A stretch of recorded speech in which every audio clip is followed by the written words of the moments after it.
Good afternoon, those of us who have joined so far. Thank you so much. We're just going to give it a couple more moments to make sure we have everyone registered on the call.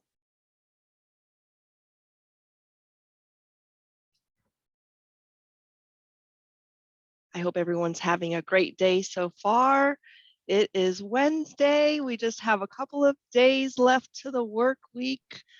Hopefully all of us, I don't know about you, but I have been working 7 days a week. So I'm looking forward to a break sometime soon. How about you, Heather? I know you're staying busy as well. Oh yeah, summertime's always like really busy for my Yes. personal life and professional life. Hmm. And we've already passed the first half of the year. That clock is ticking and calendar is moving quickly. Oh yeah, all the kiddos getting ready for school. Yes. Yes, mine have stayed in daycare for the summer. So for me, it hasn't really felt like a complete summer. It never does because they're still in school, Mhm. most of the day. All right, so thank you all again for joining us. I think we have enough attendees here with us so far to get started. So good afternoon again. Thank you so much for taking time out of your busy schedule to join Heather Reiner and I to learn about keeping your financial records safe and organized. For those of you who watched last month's webinar on chaos to order, downsizing your paper documents, you already learned, I hope, practical methods to downsize your papers and how to create a paper processing and filing system. Those who struggle with paper organization often have a really difficult time managing their money and their credit and keeping records secure and organized, to say the least.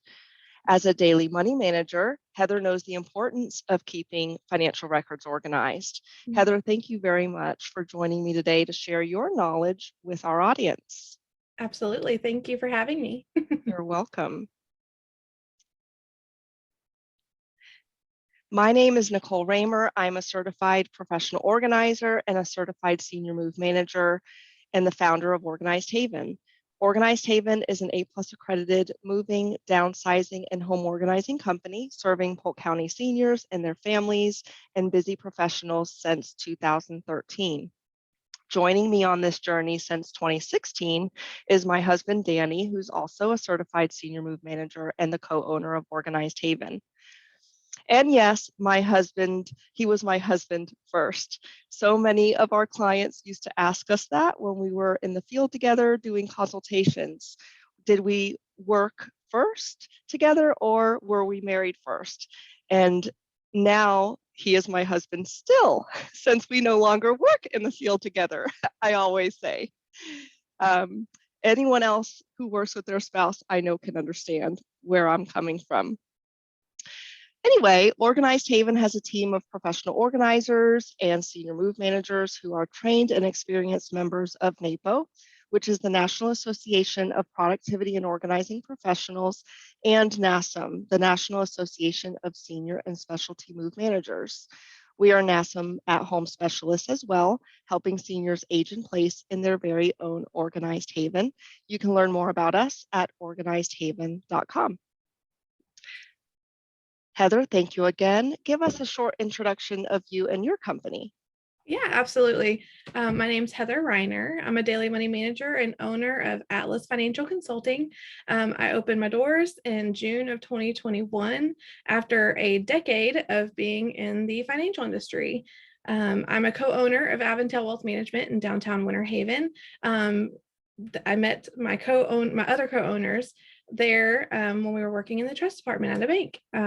So I've worked in banking, trust, and investment, but I really just wanted to work hands-on with my clients. I just saw a lot of fraud that was happening, and I couldn't do anything but give them a phone number to call, an attorney or something. So I just really wanted to help people and help them walk through the struggles in life, and decrease stress in their financial lives. I am on several boards because I believe in giving back to my community. So I serve as secretary of the Greater Auburndale Chamber of Commerce, as well as the secretary for the Women's Resource Center of Central Florida. I'm also a member of ADAM, American Association of Daily Money Managers. It's a nationwide community, and to be a member, you have to pass a background check every 2 years, or you cannot be a member. And then with the ADAM membership, I'm connected with my local regional group for Florida, and it's a great group of women and men that just have the same heart that I do to help decrease stress for our clients. And I'm just happy to be here. And I'm also a mobile notary. So I always want Great. to add that. Yes. We do it all, right? Yes, absolutely. Yes. We can probably just, when we're a business owner, the list, it just goes on and on for all that we do, Yeah. not just for our clients, but ourselves and, all of the people that rely on us. So Right. hats off to you for doing what you're doing. Mhm. And, you're one who I know, like, and trust right here in Polk County. And I really appreciate having you as one of my strategic partners to help my clients and, really all of those who need the help of someone with a financial background that has their best interests at heart, Yeah. to guide them down their journey in terms of financial organization. Thank you. I appreciate your friendship. Yeah, me too. So here is a quick list of the things that we're going to cover today. We're going to get to know a little bit more about Heather first. She is going to talk about money management issues for seniors, for people with disabilities, and for busy professionals. Those are just some of the people who she serves on a daily basis. She's going to share financial considerations for seniors when downsizing and organizing their records. She's going to share tips for online bill payment, how unpaid bills and poor record keeping can affect your credit. She's also going to talk to us about the benefits of electronic versus physical record keeping. And if you want to go about that process of converting and transitioning from physical to electronic files, exactly how to do so. So let's get started. Heather, thank you again for sharing your knowledge with us today. Before we dig a little more into keeping your financial records safe and organized, tell us a little bit about yourself and why you decided to become a daily money manager. Absolutely. I kind of touched on that a little bit earlier, but I just wanted to add that when I was seeing the scamming happening, whether it was family members or an outside person, it really tugged on my heartstrings. So I stepped away from the company that I co-own as an employee, but I truly do love my family there. So, and also I wanted to say too, with having the heart that I have, and I try to do everything, like you said, business owners, we try to do everything and help in every possible way. I'm also, it's really important to have the relationships with our local community members. So I appreciate when I have friendships with people like you, Nicole, who I completely trust wholeheartedly. If my client needs somebody, I'm going to give them, your number. So that's basically why I got into it and why I wanted to start my own company, is because I have the freedom to then, refer out to those resources that have the ethical and moral guidelines in life that I do.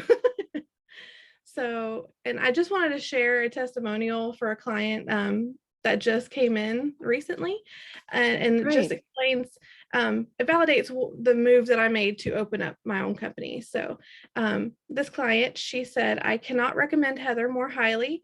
The same day that I contacted her for a consultation, I was able to reach her and set up a financial plan. She has been extremely responsive, including via phone, text, and emails. She has significantly reduced our budgeting and bill paying stress." This person, she's a busy professional with two small kids, and she just, needed just a little extra help. So I was able to step right in and help her. I love that. It's those testimonials that make us realize that we made the right decision and, that we actually make a difference in people's lives. Absolutely. And with your banking background, I mean, how cool is that to be able to use what you've learned, in your, in the industry that you have worked in, probably all of your adult life, Yes, and absolutely. just to be able to share that knowledge hmm and help people who, these things just don't come to them naturally, or they just need a helping hand, especially a busy professional who just doesn't have the time to know exactly where all of their financial records are and what to do with them, and doesn't really have the time to make sure all of their bills are getting paid on time. And those are just things that you probably really didn't have the capability of doing when you were in banking. So Right. I'm so happy that you found your place and that you decided to become a daily money manager, because it's not something that people just know exists. It's why I really wanted to have you on for this month's webinar, because, you know, um, for me as a senior move manager, I say all the time, I can't wait for the day when it's just common knowledge that Mhm. help exists for especially a senior who's downsizing and their family who can't really guide them through the steps, and not just the physical journey, but the emotional journey, Mhm. um, of that downsize.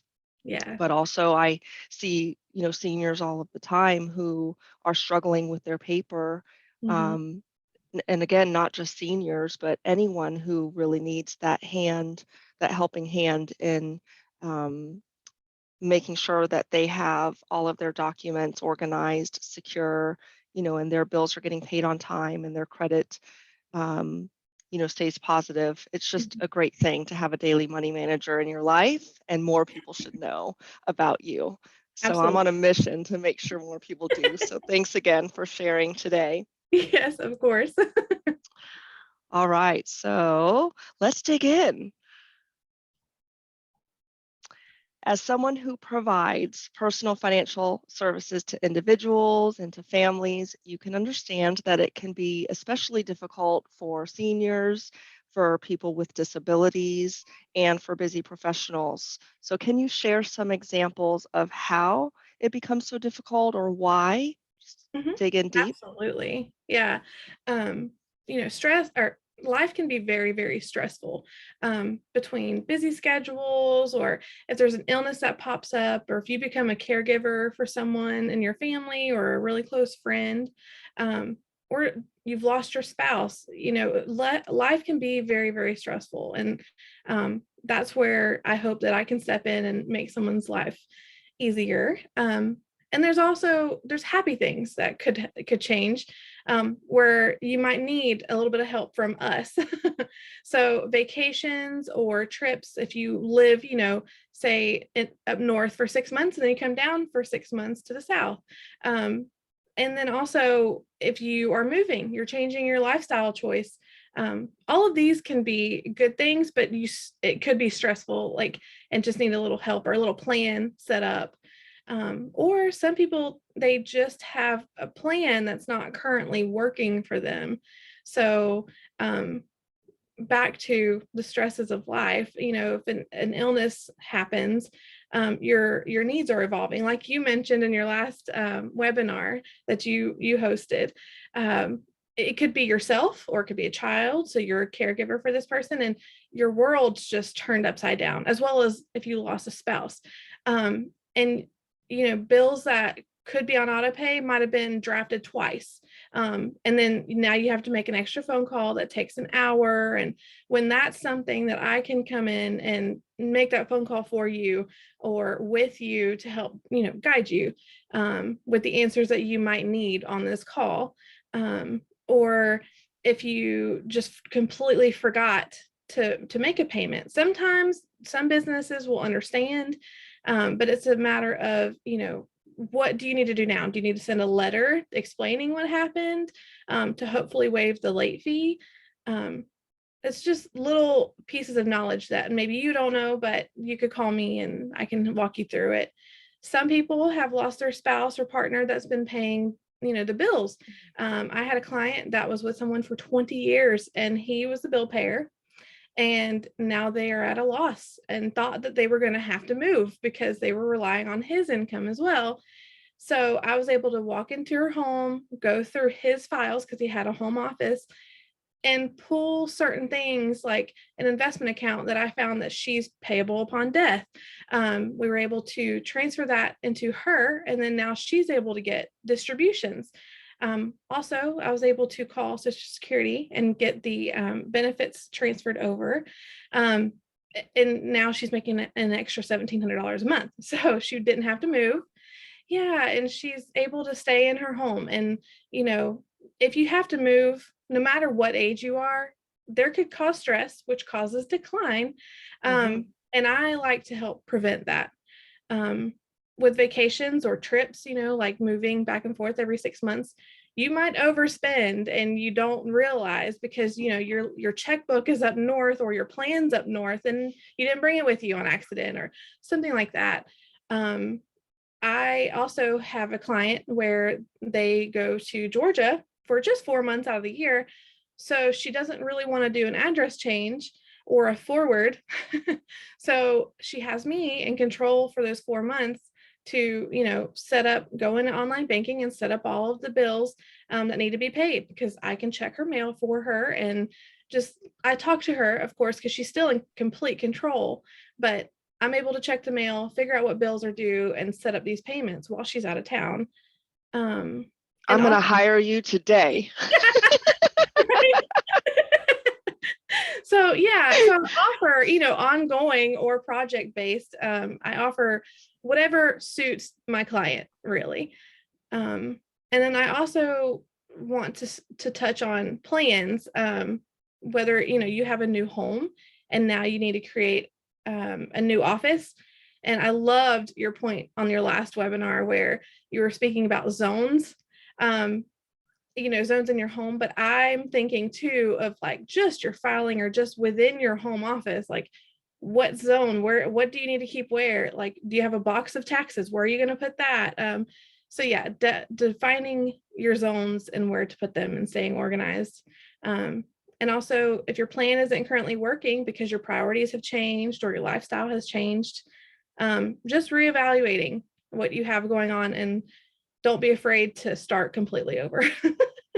Absolutely. Yes. Sometimes starting over just makes it easier. Clean slate. You can really just not even consider how you used to do things, but absolutely establish a new system.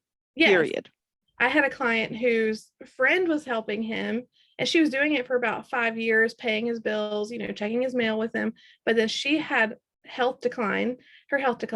So she's hiring me, but she's like, because I'm hiring her, you're hiring her. But he was unable to pay his taxes this year because his Social Security number was taken last year. Oh, that's right. You were talking to me about that.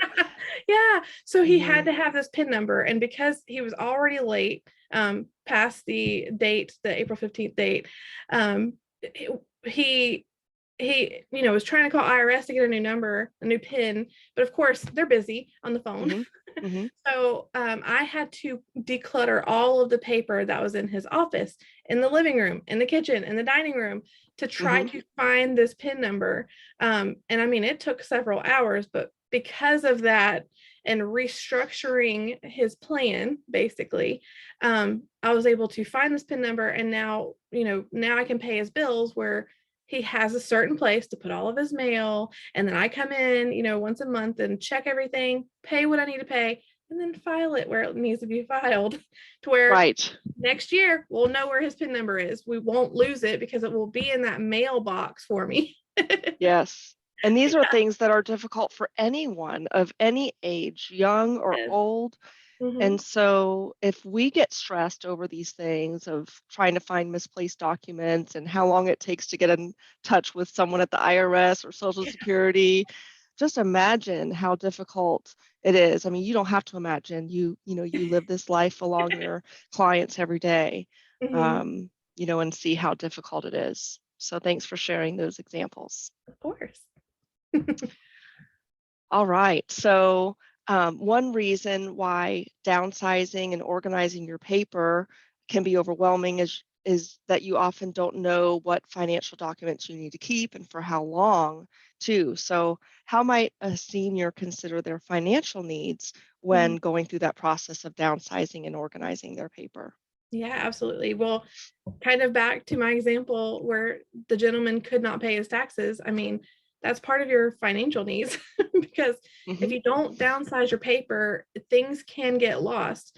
And also, it wasn't just the PIN number, it was certain tax paperwork from certain accounts that he has. Now we have a designated spot to then turn into his CPA every year. But when considering your financial needs, review the paper that you have, and then it will also, when you're going through it, it will help you reevaluate and maybe even minimize some expenses, because you might look at something and you're like, oh, I haven't used this thing in so long. Why am I still paying the premium for it? Like, I don't drive my motorcycle for so long. Maybe I could sell my motorcycle, put that in the funds into my retirement account or long-term care policy, and then then get rid of this file and get rid of that monthly payment for the insurance. It will really help you reevaluate your priorities. Wow, I love that. Yeah. And then of course zones, like I said, if you create your zones, it's just easier for you, and then also your person. And when I say that, I'm talking about a trusted individual, because there might be a time where you go into the hospital and or you're pulled away up north or something, and you need somebody to come into your home and pay this bill for you, but you need them to find something. Well, if you have it zoned correctly, you can tell them exactly where it is. Now, this could be your partner, your power of attorney. Later on, if you've passed, it could be the executive of your estate. It really goes long term by getting organized now. So usually what I do is I put the important papers up front, and those are, your will, your living will, your last will and testament, your power of attorney paperwork, if your do not resuscitate paperwork, just all of the importance, and then your birth certificate, marriage certificate. Of course, keep those as a physical file. And then after that, what I like to do is set up, folders for the bills or expenses, or even just create a binder.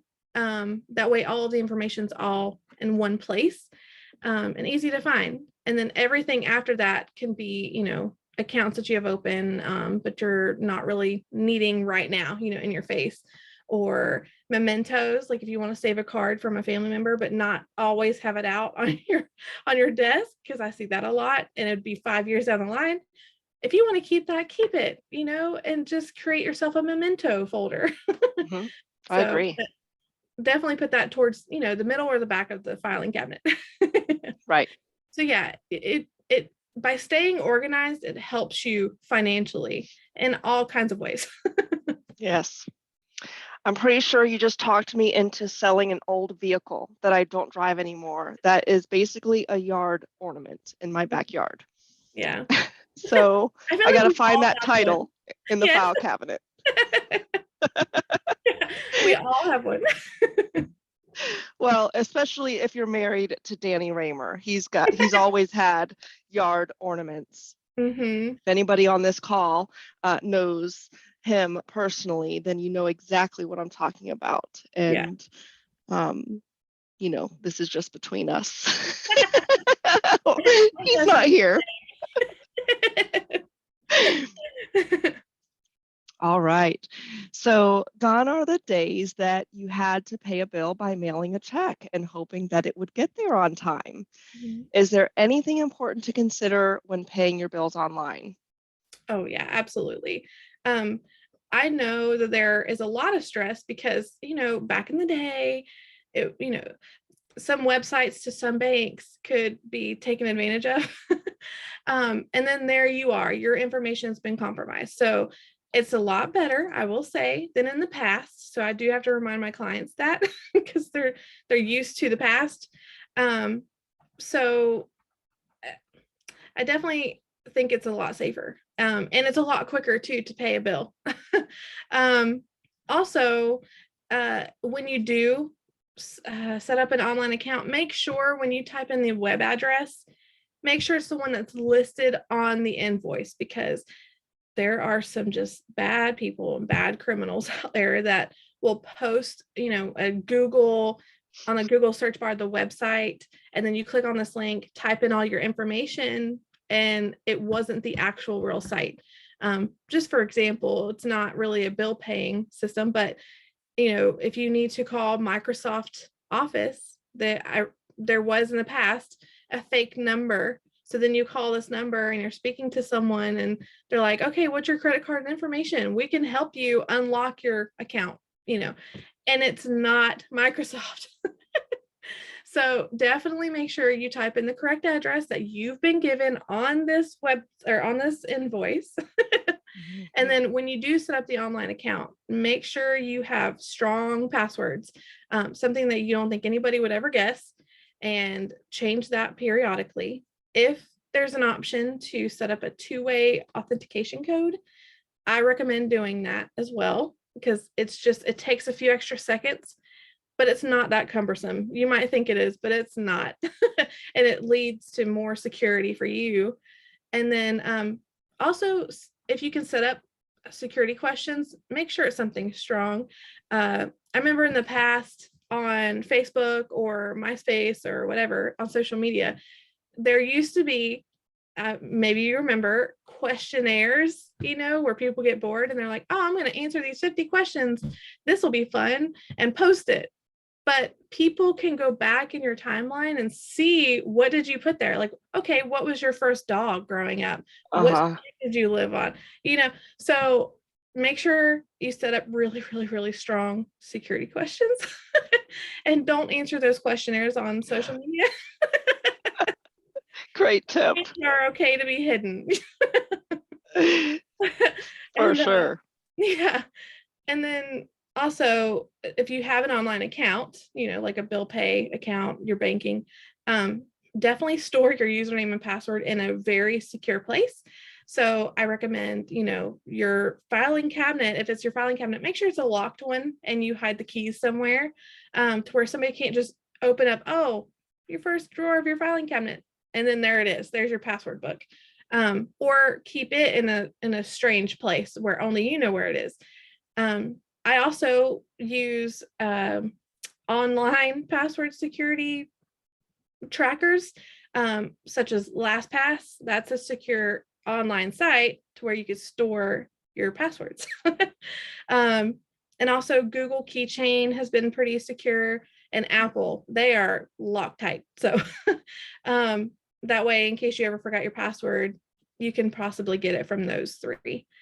And maybe even consider a VPN, a virtual private network, especially for those people that, work from home, but also go to like a coffee shop. You don't want to have any opportunity for a hacker to jump on through the public Wi-Fi to your computer and just download everything that they could ever want and need.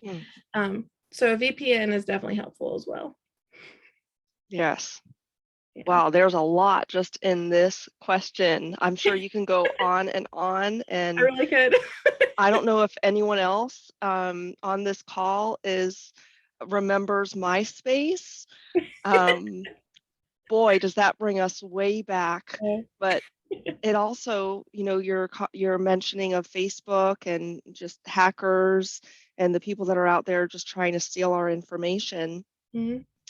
Those of us on Facebook, all of you probably know or are familiar with this. It's almost every day that we get a friend request from someone we're already friends with. Yes, I got one today. Me too. And yesterday, and probably the day before that. It's just insane how easy it can be for someone to copy our information, or even hack into our existing Facebook page and send messages like as if they're us. And if our friend who we are sending it to doesn't know it's us, or thinks it's us rather, Yeah. They just click on that link blindly sometimes, and then there goes their computer or their phone, whatever it is that, these hackers are now gaining access to. And is that what's also sharing their passwords to all of their accounts online? Yep.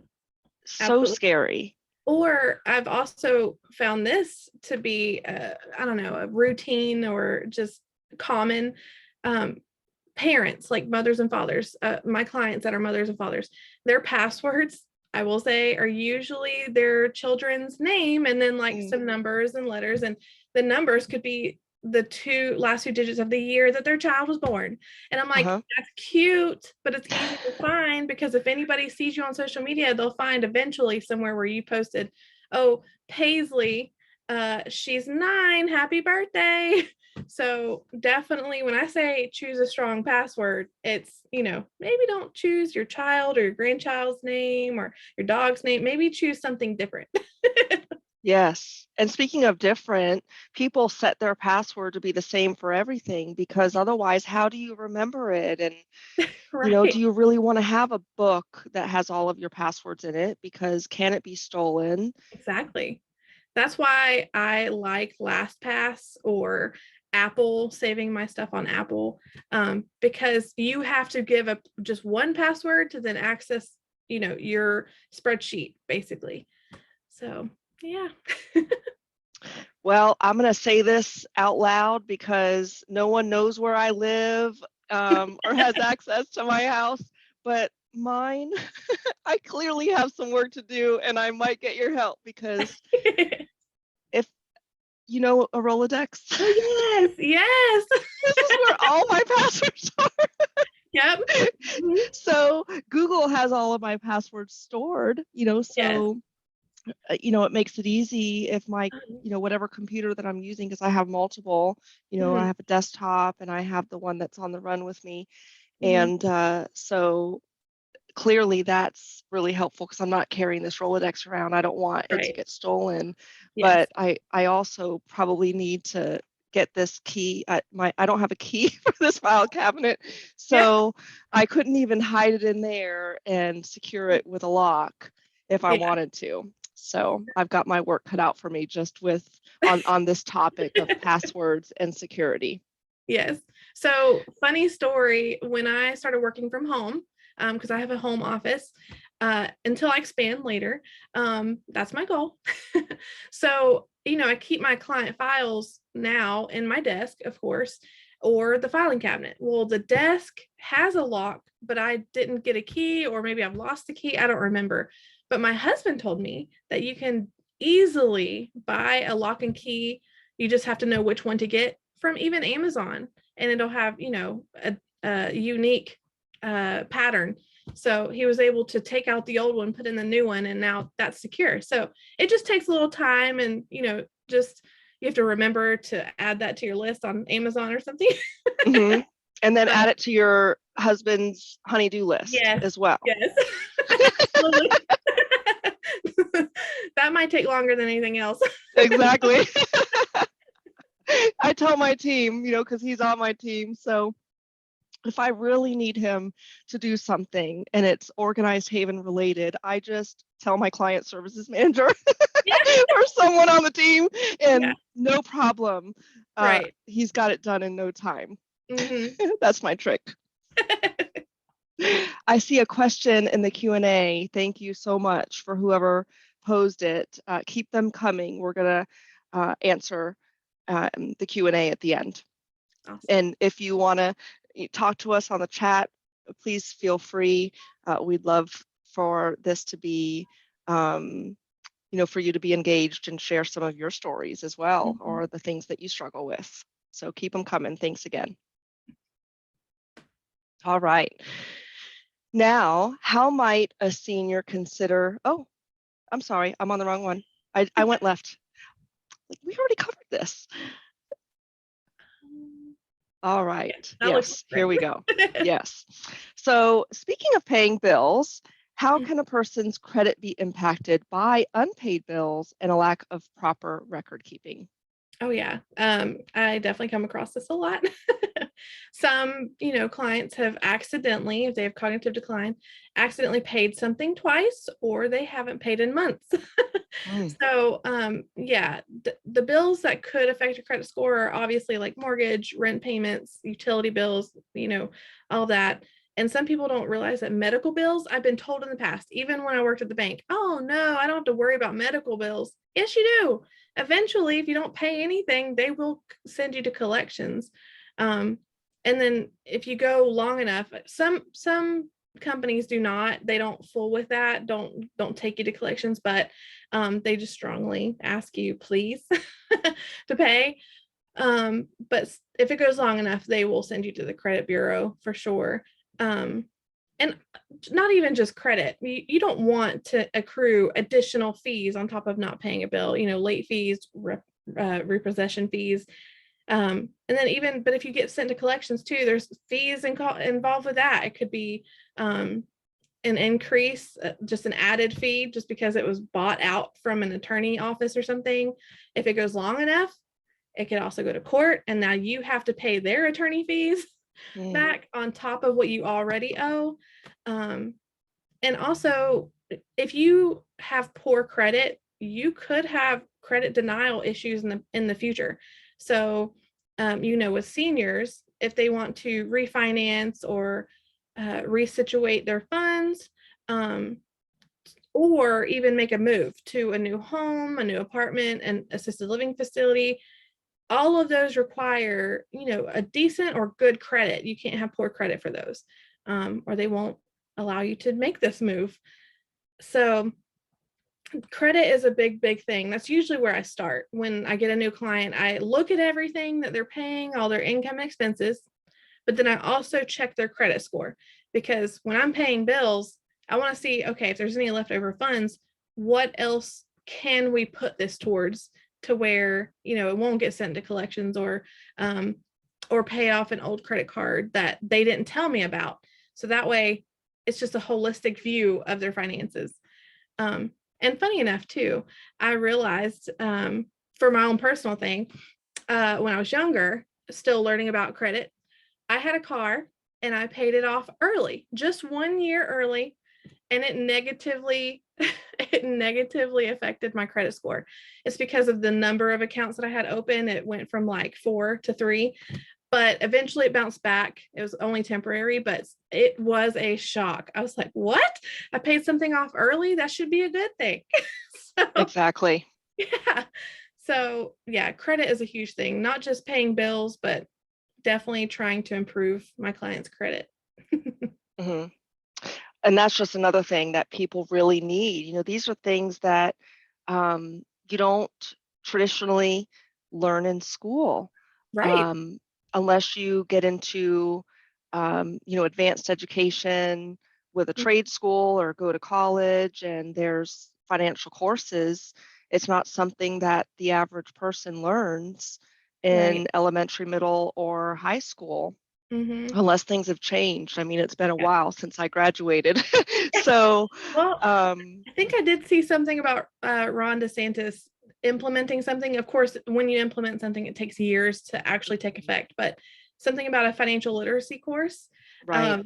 where you learn how to write checks. Because when I was a teller at a bank, I even have 50-year-olds coming in and not knowing how to write a check because their spouse had always done it, but then they passed away and they're learning everything now. So now credit, taxes, and some banking, I think is what he included in that. So It's a great that's thing. good because they don't have to learn, trial by fire kind of thing. Like you don't Right. learn until you're in it. Exactly. Like we had to. Yeah. Credit is really fascinating to me. It's something I enjoyed. As you know, I have a banking background too. But mine was specifically with, the financial and credit side, lending specifically. And so I really got to learn a lot about credit reports and credit scores and the things that Mhm, impact, your credit for the short term and for the long term. mhm, And I know how crazy that is and how people always, said, I mean, my mind goes way back. I haven't been in, the banking industry for over 10 years. Right. But those are the specific things I do remember and Mhm. know that installment accounts like auto loans or personal loans Mhm. are definitely the things that you want to keep on your credit for longer compared to balances on credit cards. Mhm. Um, because as soon as you rack up that credit debt on your credit cards, instead of paying that off and paying off a loan that is, called an installment account, Mhm. that account is now off of it, it remains on your credit. The payment history will for 2 years. Yeah. So that's a good thing. But you're right. It Mhm. can be it's really important to make wise choices with your credit, and it's just not standard knowledge for all Eh, of us. Right. Exactly. Because everything is credit, but it's different kinds of credit, is how Hmm. I always think of it. Right. Mhm. All right. So, as a paper person, I've been known to maintain files physically more than electronically. You probably can gather that from the two tall file cabinets that I have in my office. And I think it's just, mainly because physically being able to touch that piece of paper and access it when I need it has been important to me all of my life. Mhm. But especially in business, there are some things that I've learned are a whole lot easier to maintain electronically. Mhm. Absolutely. So, what do you say are some of the benefits of maintaining files electronically versus physically? Right. Some things I do recommend to still keep. Some things when my husband and I met and got married and moved in together, I was combining our files together, and I was like, oh, some of these can just be scanned and saved electronically, but some things, yeah, let's keep it in both places, because I'm always worried that, if there's a house fire and, your safe's only going to be protected for a certain amount of time in a fire, I at least want a copy of something. So if it's scanned, I consider it a copy.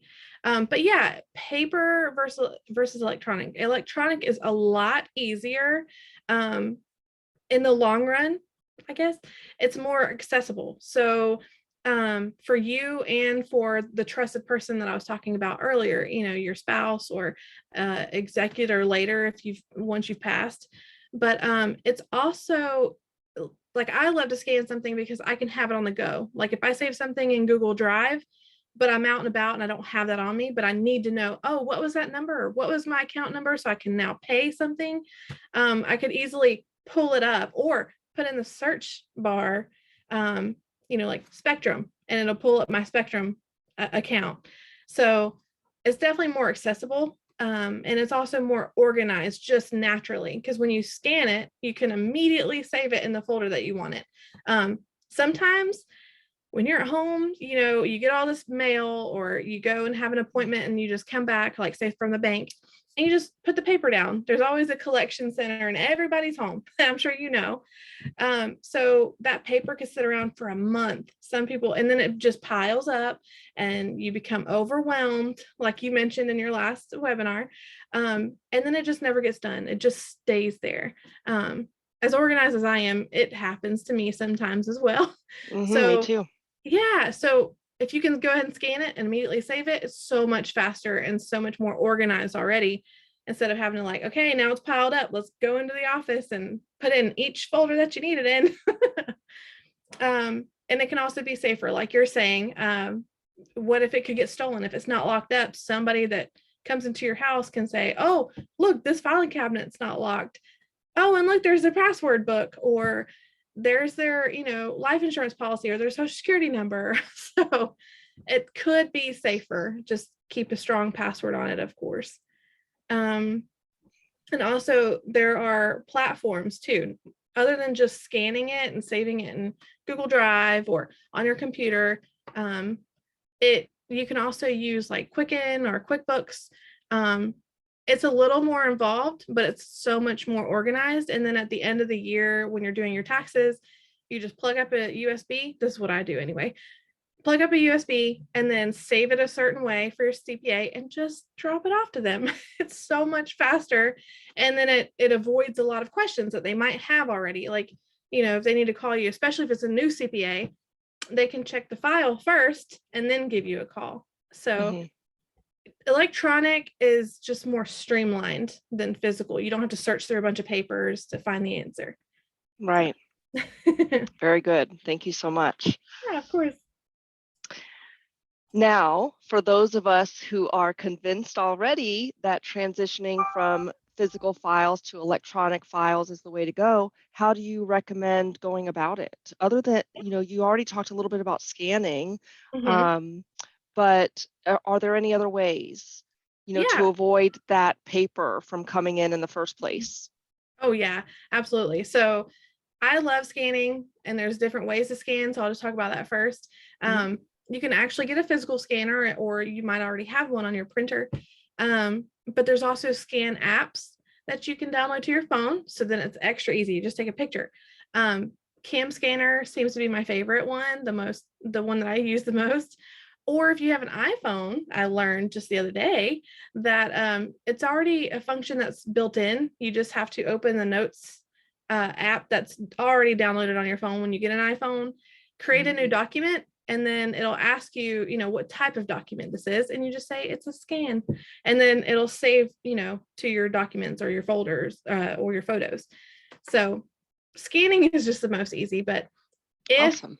yeah, if you want to, decrease the paper that's coming in, there are sites that you can use to avoid the junk mail that comes in. And I just can't think of the one right now. I'm so sorry, but Oh, that's okay. yeah, it's something.gov. And you Okay. just put in your information and your social security number, and it'll, tell all these credit card companies, unless we physically ask for it, it's illegal to now send this to you. So Oh. definitely, I'll have to look that up later and maybe send it to you in case somebody asks for it, but it's something.gov. That's Um, okay. Yeah, tomorrow when we share the recording, you yes, can comment on that post on the Organized yes. Haven Facebook page. Okay, I'll definitely do that. Okay, very Um, cool. and you can also, with bank statements, um, I don't know, it's like electronic versus physical. It's Mhm. so much easier to just, scroll and look at your statement online if you do online banking than get a physical 3 or 7 page statement. And then you don't usually need to save those for long, because I have clients that will save them for years. And, certain things, like if there's a large purchase that you made or something, yeah, maybe save that one. Um, but for the most part, once you see that everything lines up perfectly, with your transactions and there's no fraud, you don't usually need to keep that. But that's to your discretion.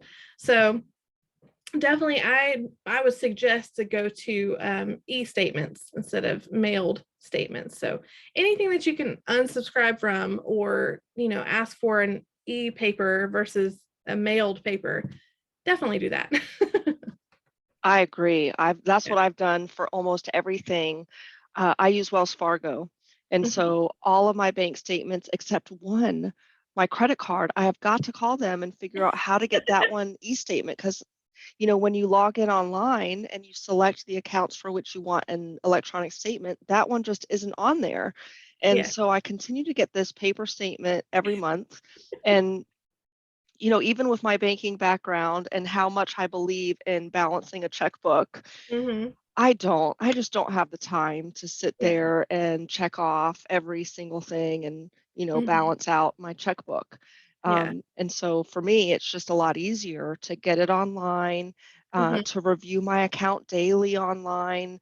Yeah. And, in that way, I make sure that there's nothing fraudulent and, um, anything that I need to do any research on. And like Right. you said, I mean, they're all there and ready for download if you need it Hmm. for your own records, if you store your files electronically or need to put them on a USB or Yeah. load them up on your, portal. My CPA has a portal, an Hmm. online portal, so I just upload what she needs to do my taxes every year. Yes. Um, I will also say that some accounts they won't do e-statements. A credit card you should, but they're I have a client right now where their investment firm does not, like some investment firms, they do not offer e-signature or e-paper, but, or they will, for in this instance, theirs will, but he has to log in at least once every 6 months, and he doesn't do that. I said, now that I'm involved, like I can have him log in, but it's a security issue, so they won't do that. But so if that's the case, if you absolutely have to get these statements mailed to you every month or every quarter, and you don't want to keep them, invest in a good shredder, or like you said, bring Crown Shredding in, or Staples has, it equates to about $1 per pound that you bring in. You bring in a box of stuff you want to shred, they weigh it, you dump it in their box, they're locked containers, and then you put the box back on the scale, and then they take that off of the total weight, and then you just pay by the pound, basically. I've done that before. It was Yeah. like $4.50 or something like that. It was just, a small canvas bin. And I agree. I have a small shredder, and it's good for the, random mail that you want to get rid of securely because there's confidential information on it. But my clients ask me all the time, how do I go about shredding all of this? Right. That Crown Shredding conversation, we had that yesterday, you and I. So I just thought I'd throw that in here. Yeah. As a definite recommendation for any of you all who have an abundance of papers that has confidential information that you want to be safely discarded, is to either go to Staples if it's a reasonable amount that you can carry, in a trip or two, or have somebody like Crown Shredding come right to your door. You can watch it shredded right in front of your eyes. For me, and I'm sure for you too, to charge your client all of the time that it's going to take to just shred one paper, or even up to 12. Some of these shredders are pretty amazing. Their capabilities on, accepting even, what do you call it? Staples and why can't I think of the name? This is crazy. Like Sometimes paper clips. Yes. Yeah. Some of them will take those. They shred credit cards even. But it's in no time at all where that shredder overheats and you've got to take a break. And it doesn't make sense when you've collected decades of paperwork. There's actually there's a community event that happens in Auburndale at the Kersey Funeral Home. They have crown shredders come into their parking lot, and you just pull up, and it's just like a big loop. You pull up, they get your box, and they dump it in their big, truck that shreds it instantly, and it's for free. So sometimes, if you don't live in Auburndale, keep an eye out. There might be another place that offers that service. Oh, sure. Your bank even. I remember when I worked at my credit union, we had those shred fests, they were called. I do remember that. Sometimes I surprise myself with, the small little details that come back to me in, random conversations like this. But yeah, shred fests are all over the place, whether it's your bank or community events. So definitely keep an eye on them. But it's so much more worth the time to pay someone to do it quickly and securely, and again, right in front of your eyes, so that information is not getting out there. And I've also had clients say, I've got a fire pit in the backyard. I'm just gonna spend some time this weekend, and set it on fire. My thing is though, like, will it blow away? Because if it's a receipt that's super, super light, I've seen them blow. Right. Yes, and the smoke that comes from paper when it's set on fire too. Who knows what you could be breathing in, and if it's really safe for our health too. That's with everything these days, especially. All right. So this has been incredibly informational. Like I said, I want to hire you today to help me with my financial documents and, just ensuring that everything is safe, secure, and organized. But are there any final tips you might have for someone who is truly having a difficult time managing their money and their credit Yeah. before we get to Q&A? We've got Oh, 3 yeah. questions so I'll try to far. keep it short because I have so many tips and tricks, but I'll just list a couple things. um, Definitely, if you just are so, stressed out and you just absolutely don't have time and it just keeps piling up, don't be afraid to find or hire a professional, or a trusted individual. So like, I'm a daily money manager, you can definitely give me a call, or your partner, maybe your spouse or partner can help alleviate a little bit of that. A guardian, if you really needed help, with medical as well, you can call a guardian. And your durable power of attorney, your executor of your estate, all of these things. Like, definitely, these are the people that you want to keep involved anyway, in case something happens to you. Let them know where your papers are and everything, but don't be afraid to talk to someone that you absolutely trust, by the way. Like, if you think they're going to scam you in the future, please don't ask them or don't talk to them. Mhm. Because some people, though, start taking advantage, and that's not nice. And if you feel like you're getting taken advantage of, call your attorney, call me, see if there's something that I can find to help you, or just have a third party helping you. Definitely create a routine. Like I said, things can just pile up, but if you create a plan that then works for you and make sure it's a routine for you, it'll last in the future for you. But don't be afraid to start over, and definitely declutter, because the more things that you hold on to, like, I have clients that have they have files for accounts that have closed 7 years ago, 15 years ago. So those things you probably don't need, and then it'll give you some room in your filing cabinet to where you don't have to fight to put a paper in. Hallelujah. So Yes. yeah, so those are just like the few quick tips and tricks, for you, but I have so many more, but I know we're I'm running out of sure. time. Yeah. All right. Well, thanks, Heather, so much. So Yeah. let's see. Yes, now it's time for Q&A. So let's start with the one at the top. And sure, go ahead and take the time now if you've thought of something here at the end. So an anonymous attendee has a problem of keeping everything. Can you talk about how long to keep things? Um, he or she says, I have every bill, invoice, etc., old car accident records Mhm. from cars that he or she no longer has, old notebooks, medical appointments, information, etc. I want to get rid of everything I don't need, but not sure what I will need and don't want to get rid of it and then won't have it. Right, right. Yes, Absolutely. that rings true with not just paper, but everything. My Yes. clients are always saying, well, you know, I haven't used it in 6 Mhm. months, 12 months, 2 years, but that day will come when I'm going Yeah. to need it. Yeah. What It's if the I do? sentimental value for people too. They just hold on to it.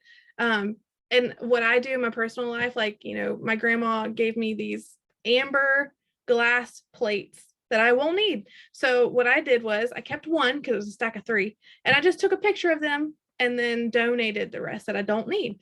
So with paper though, and financial documents, so like it's the normal things like taxes definitely keep 7 years.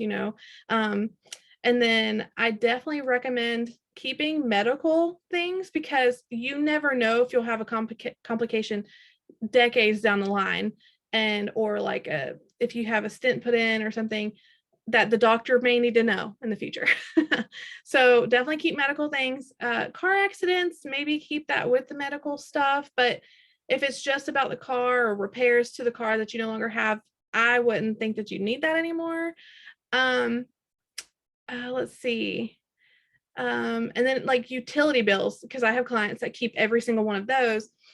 Um, those are things that I definitely would scan, but if it's been a month and your lights have stayed on, I think you can get rid of the old bill. Like, Right?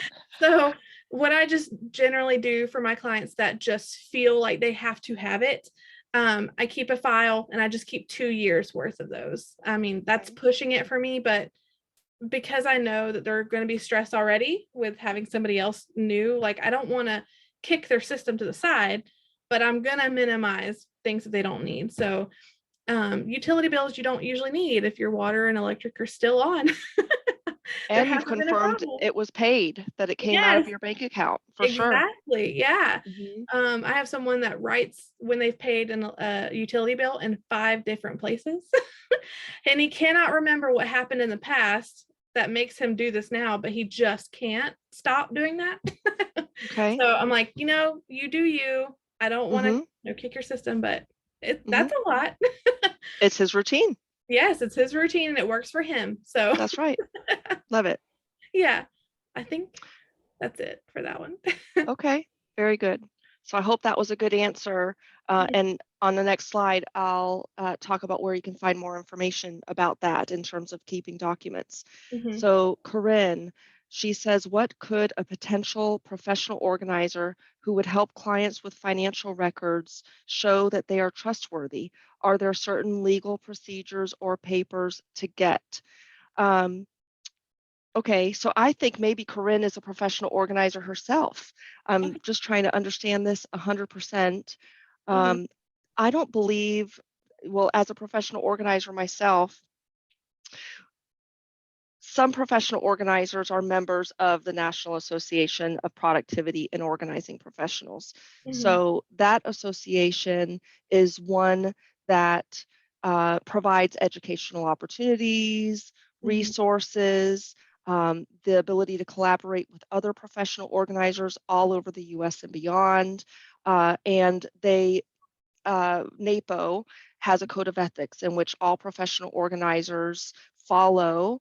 It just guides them to provide solutions and services that are in the best interest of their client, whoever that they're serving, that might help their clients with financial records. mhm. So I would say that that's one way a professional organizer who is a member of NAPO um, compares to maybe a professional organizer who hasn't had that advanced training, Mhm. isn't somewhat, overseen by an association that provides these, tools, resources, and like I said, collaboration and a standard of ethics to follow.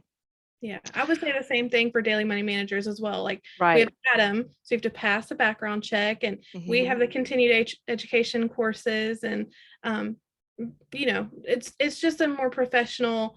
They have the code of ethics and standards of Hmm. practice, like you said. So somebody that's a member of something that's credible, I think you'd be pretty safe.